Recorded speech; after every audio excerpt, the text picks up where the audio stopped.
पतन तभी होता है जब उसकी लोभ की वृत्ति उद्बुद्ध हो जाती है। उच्च शिखरस्थ किसी व्यक्ति के पतन का मूल कारण है लोभ। लोभ है सर्व पाप को मूल, सारे पापों की जड़ का नाम लोभ है। श्री भगवत सुखदेव जी ने अपनी वाणी में कहा, लोभ है सर्व पाप को मूल। उदाहरण दिया है, वासुदेव तज अर्क उपास्य सत्राजित मणिलीनी, बंधु सहित भयो निधन आपनो निंदा सभिन कीनी। लोभ है सर्व पाप को मूल, सारे पापों की जड़ लोभ। महाभारत युद्ध का मूल क्या है? बहुत से लोग कहते हैं महाभारत युद्ध का मूल है द्रौपदी का अपमान। कुरुसभा में द्रौपदी का तिरस्कार किया गया, वही महाभारत युद्ध की जड़ है। हम नकार नहीं रहे कि ये नहीं है। कोई कहता है कि जुआ ही इस युद्ध का मूल है। ये भी है, एक हेतु ये भी है, और भी अनेक हेतु हो सकते हैं। कोई कहते धृतराष्ट्र का मोह ही इसका मूल है।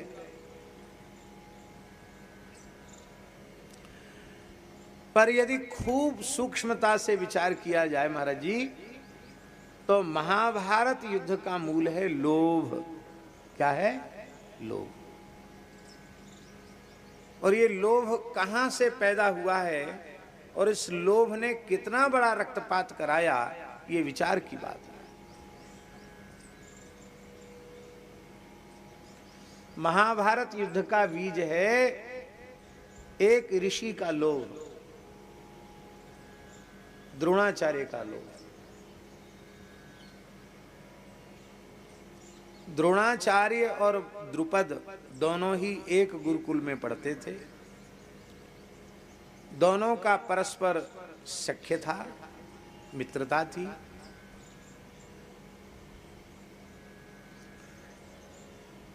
द्रुपद ने कहा था कि हे ऋषिवर द्रोण, जब मैं राजा बन जाऊंगा और उसमें जब तुम मेरे पास आओगे तो मैं तुम्हें अपना आधा राज्य दे दूंगा।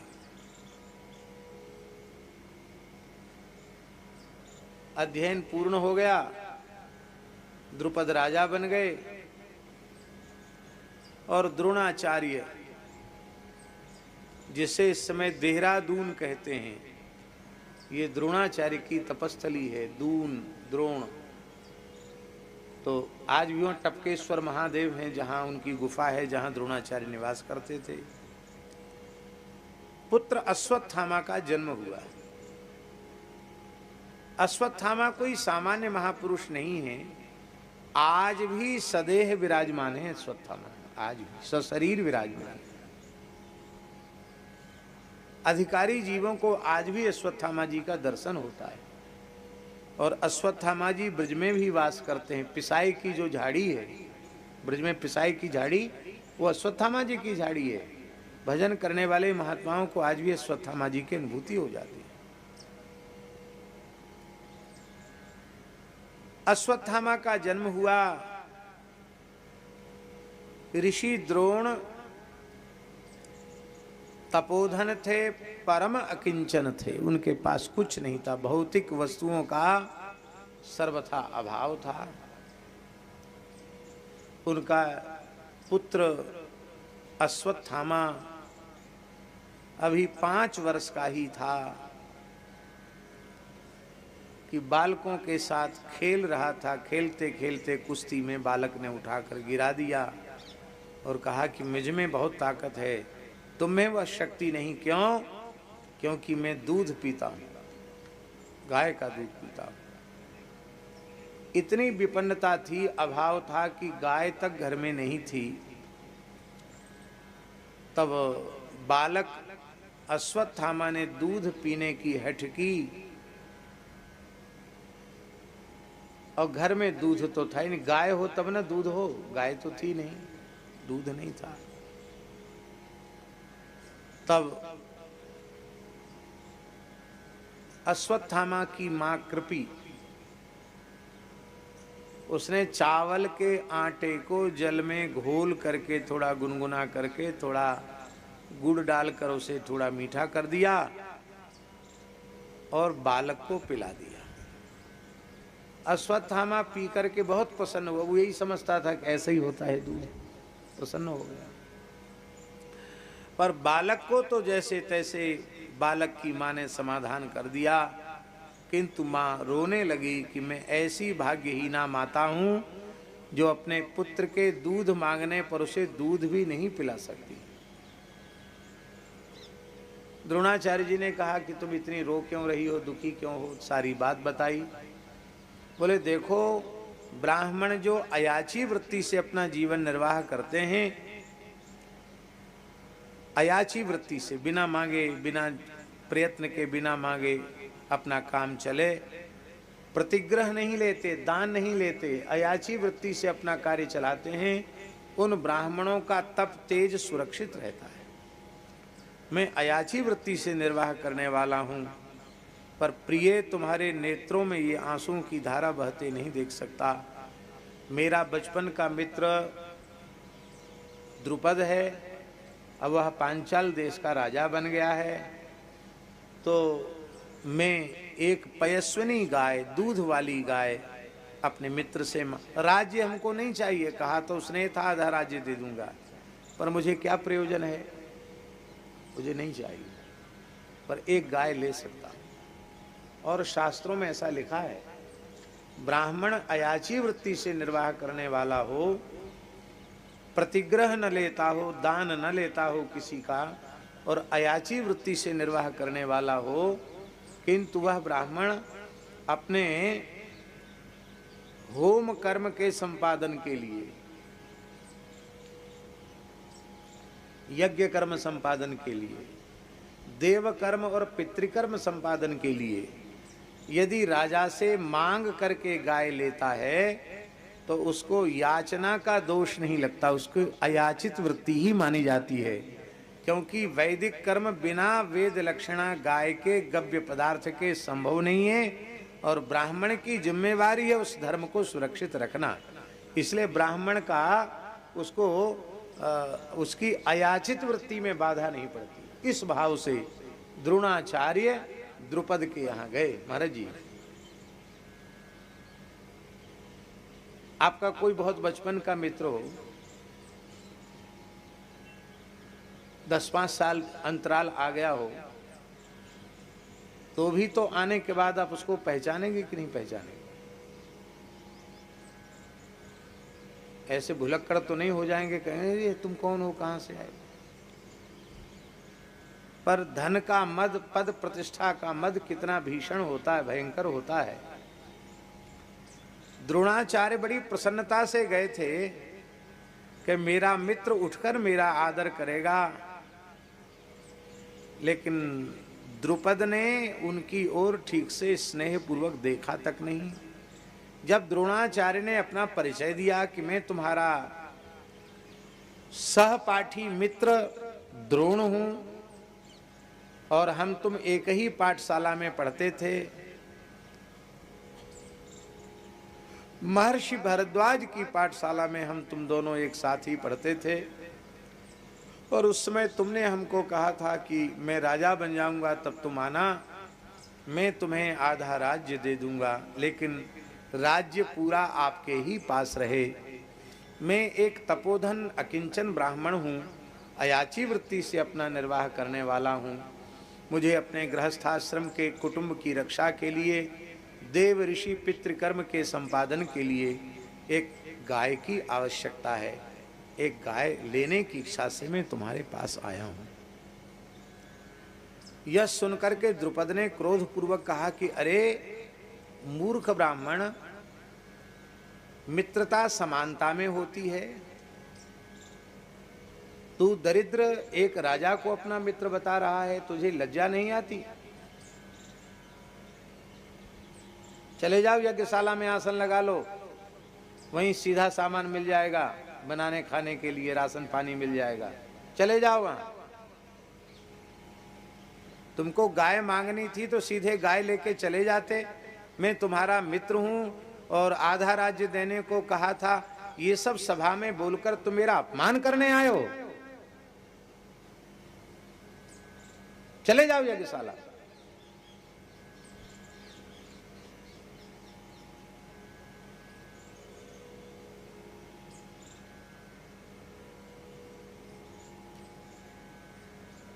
देखो,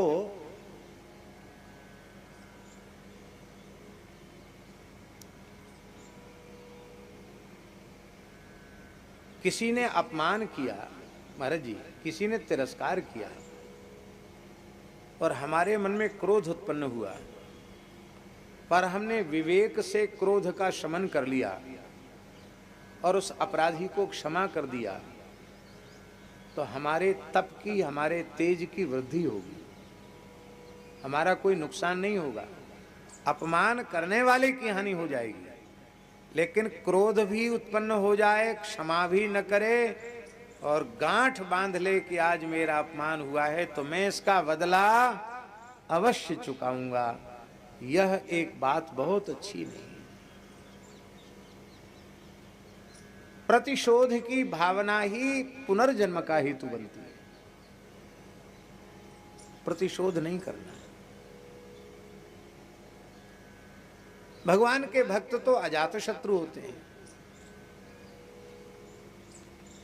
द्रुपद वहां रुके नहीं, उन्हें कोई सीधा सामान लेने थोड़ी आए थे, और वहां से वो चले और अपने साले साहब के पास गए। साला साहब जानते कौन? कृपाचार्य जी, उनके खास साले हैं। कृपाचार्य की बहन ही द्रोणाचार्य जी को ब्याही थी और कृपाचार्य जी कुलगुरु थे। अब यहाँ एक बात है झा जी कि गाय ही लेनी थी तो अपने साले साहब से ले आते।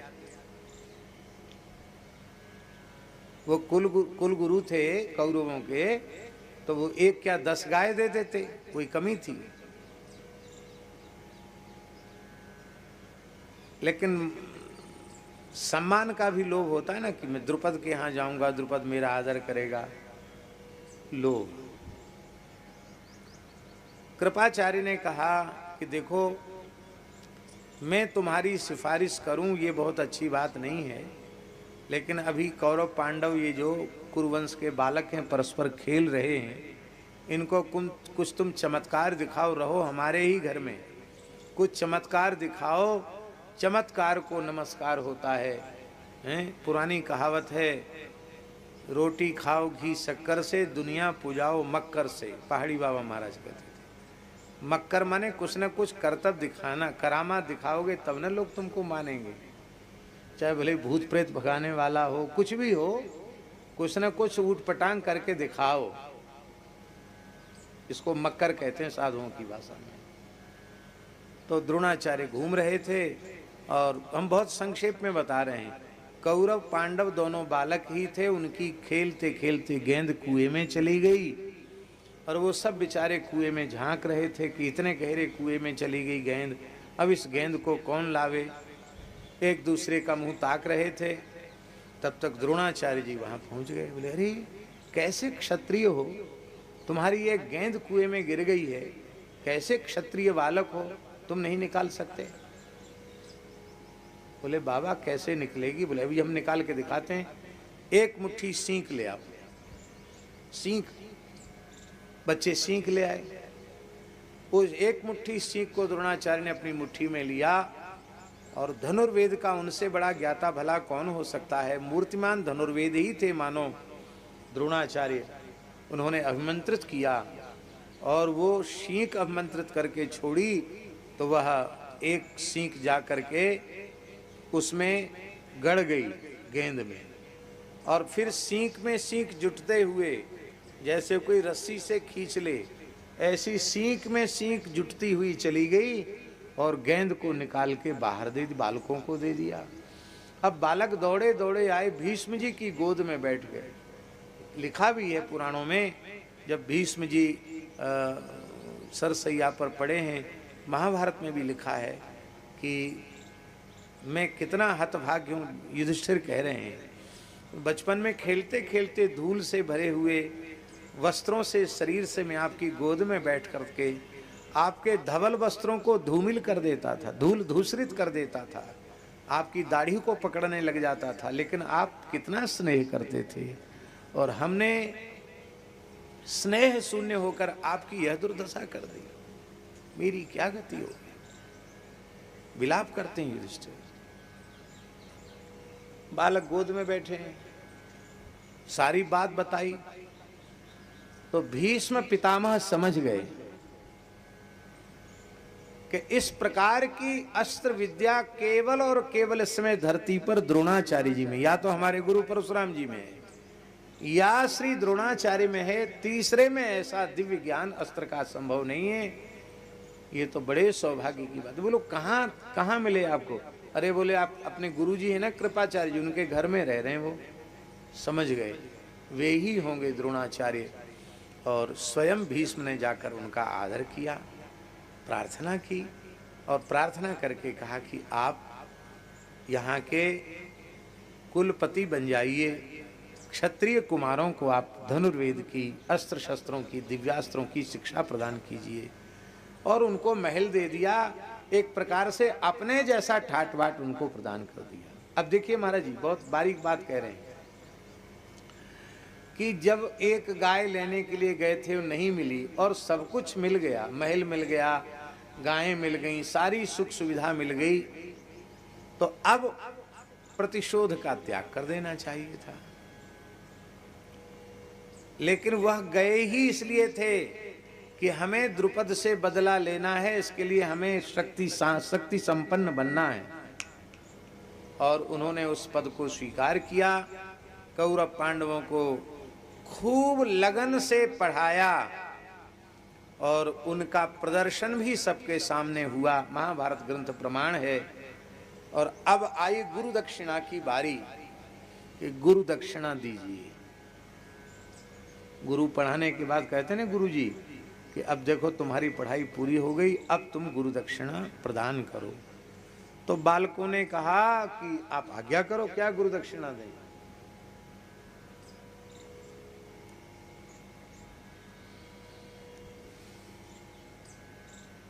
बोले हमारी गुरु दक्षिणा यही है कि द्रुपद को परास्त करो और उसको अपदस्थ करके उसका राज्य छीन करके मुझे अर्पित कर दो, ये मेरी गुरु दक्षिणा। ये भाव था उनके मन में। और कौरवों ने चढ़ाई की पर अतिरथी महावीर द्रुपद ने सबको परास्त कर दिया। कर्ण की भी दाल वहां गली नहीं, कर्ण भी पराजित हो गया। द्रुपद महारथी थे, कोई सामान्य योद्धा नहीं थे द्रुपद।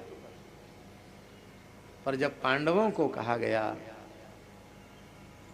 तो वीरवर अर्जुन ने, गांडीवधारी अर्जुन ने, महाबली भीमसेन ने, युधिष्ठिर ने, पांचों पांडवों ने युद्ध किया और द्रुपद को परास्त ही नहीं किया, द्रुपद को रस्सियों से बांधकर अर्जुन ने द्रोणाचार्य के चरणों में डाल दिया।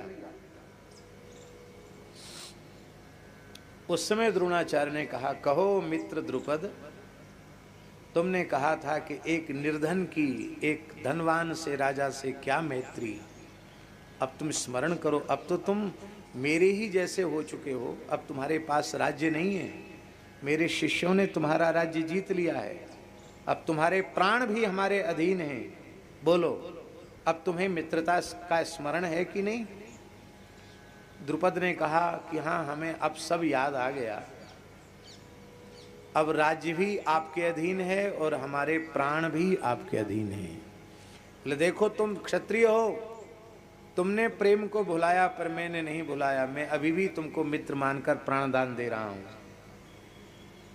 पर तुमने मुझे जो वचन दिया था आधा राज्य दे दूंगा, तो तुम्हारा वचन सुरक्षित रहे, तुम्हारे धर्म की वचन की रक्षा हो, इसलिए मैं तुम्हारा आधा राज्य ले लेता हूं। और आधा राज्य द्रुपद ने, द्रोणाचार्य ने द्रुपद का आधा राज्य ले लिया। आधे राज्य के मालिक द्रोणाचार्य बन गए, राजा हो गए एक प्रकार से। भाई आधा राज्य द्रुपद के पास, आधा राज्य इनके पास, तो राजा हो गए कि नहीं हो गए? अब देखिए, एक ब्राह्मण ने क्षमा नहीं किया तो क्षत्रिय तो उसमें वह उस प्रकार का शौर्य रहता ही है। क्षत्रिय तो प्रतिशोध की भावना क्षत्रिय में न रहेगी तो किस में रहेगी? उसने निश्चय कर लिया कि इस समय मेरा शत्रु द्रोण इतना बलवान है कि मैं उसे परास्त कर नहीं सकता हूं, तो हमको अब मानवीय बल का या अस्त्र शस्त्रों के बल का आश्रय न लेकर हमें दैवी बल का आश्रय लेना चाहिए।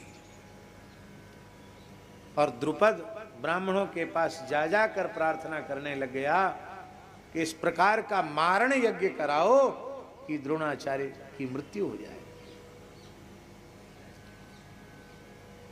आज तो इस प्रकार के अधिकारी ब्राह्मणों का उपलब्ध होना भी कठिन है। उस समय इस प्रकार के ब्राह्मण थे कि जो यज्ञ कर्म में निष्णात थे, वो जो चाहो सो सब कुछ दे सकते थे।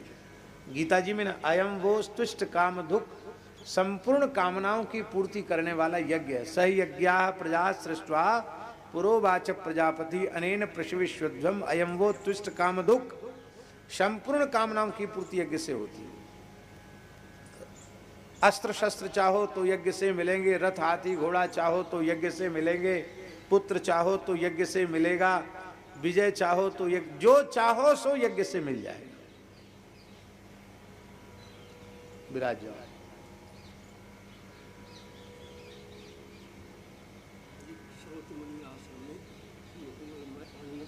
छोटे भगवान है वो 10 मिनट के लिए, 10 मिनट के लिए आपको सोचनी आश्रम में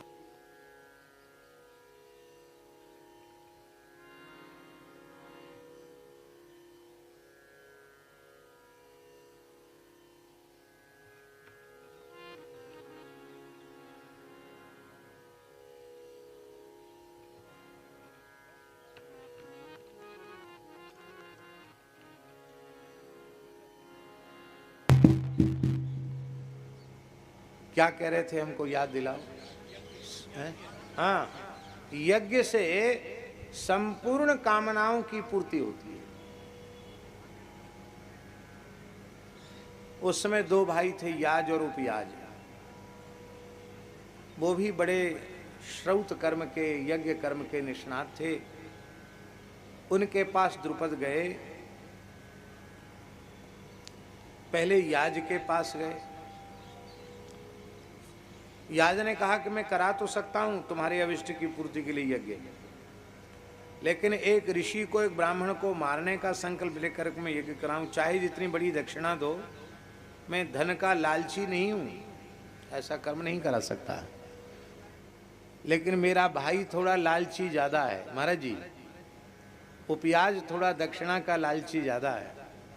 वो दक्षिणा दो तो कुछ भी करा सकते हो। दक्षिणा ब्राह्मणान उत्साहयति। नहीं, एक गुरु जी प्रसन्न हो रहे हैं। कर्म के प्रति सजगता और तत्परता जगाने की सामर्थ्य केवल दक्षिणा में है।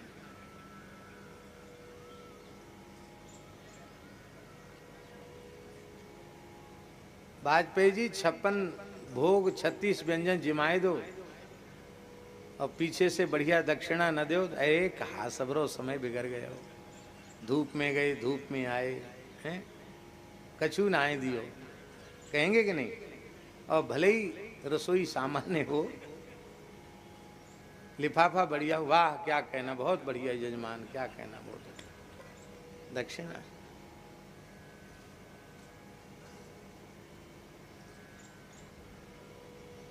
उसमें लोभ की वृत्ति है।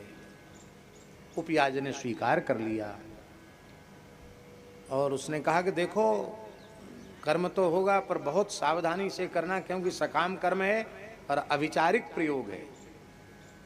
पूरी तत्परता से, लगन से द्रुपद ने यज्ञ किया और संकल्प लिया गया द्रोण के विनाश का, द्रोणाचार्य के विनाश का। और यज्ञ कुंड से एक कन्या और एक युवक उत्पन्न हुआ, एक राजकुमार उत्पन्न हुआ। कन्या हुई याज्ञसेनी द्रौपदी, अग्नि की लपटों से प्रकट हुई, यज्ञ कुंड से प्रकट हुई द्रौपदी। और धृष्टद्युम्न ये भी अग्नि के कुंड से कवच धारण किए हुए, ढाल तलवार लेकर, धनुष बाण लेकर के धृष्टद्युम्न प्रकट हुआ है। ऐसे नहीं कि छोटा दूध मुहा बच्चा प्रकट हुआ हो। ऐसी द्रौपदी भी कोई छोटी सी लाली के रूप में नहीं, तो भगवती है, यज्ञ कुंड से उत्पन्न हुई है, दिव्य शक्ति के रूप में वो प्रकट हुई है।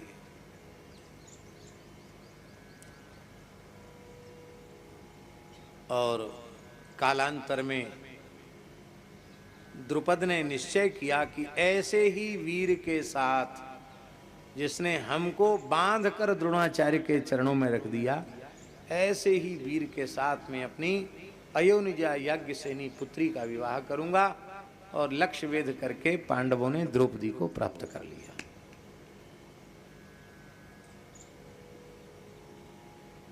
और महाभारत युद्ध हुआ,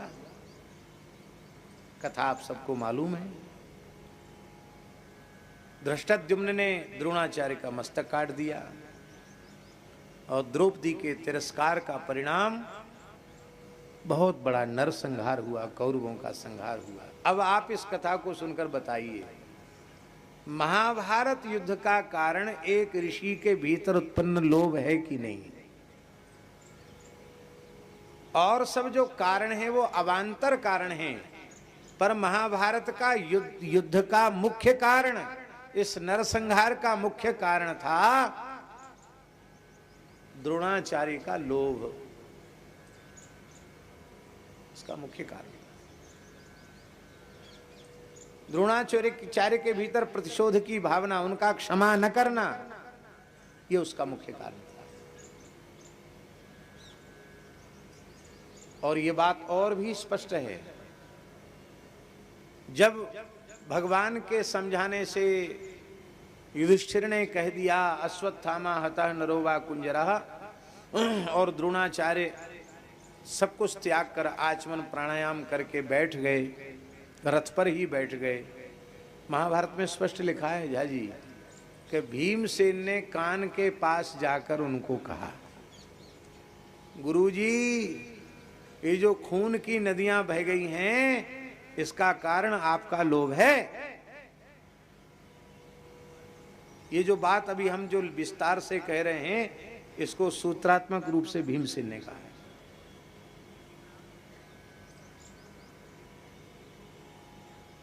आपके मन में लोभ की वृत्ति ना आई होती तो इतना बड़ा नरसंहार नहीं होता। मैं इस रक्तपात का मूल कारण आपको मानता हूं।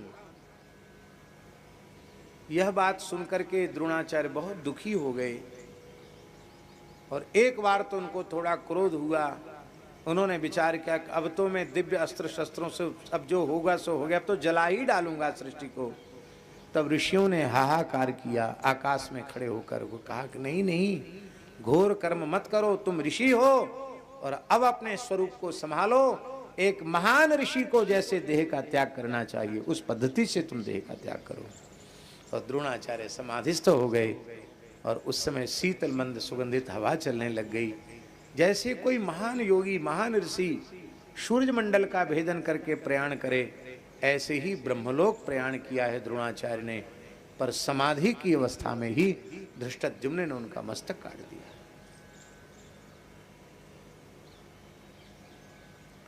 सात्यकी मना कर रहे थे, अर्जुन ने भी मना किया, लेकिन धृष्टद्युम्न ने किसी की बात सुनी नहीं। इसीलिए अश्वत्थामा के भीतर बड़ा प्रतिशोध था कि मेरे पिता को इस प्रकार से मारा है धृष्टद्युम्न ने। और महाराज जी विलक्षण बात है, धृष्टद्युम्न भी द्रोणाचार्य का ही विद्यार्थी है, चेला है। हाँ, यहीं आकर उसने अस्त्र शस्त्र सीखा है।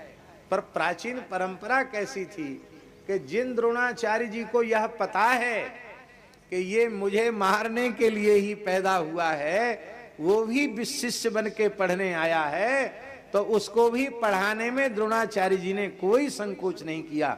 ये परंपरा थी हमारे महापुरुषों की, ये उनका गुरुत्व है कि भले ही मुझे मारने के लिए ही उत्पन्न हुआ है, पर यदि मुझसे पढ़ने आया है, मेरा विद्यार्थी बनकर आया है, तो मुझसे अवश्य पढ़ाऊंगा। पढ़ाया उन्होंने।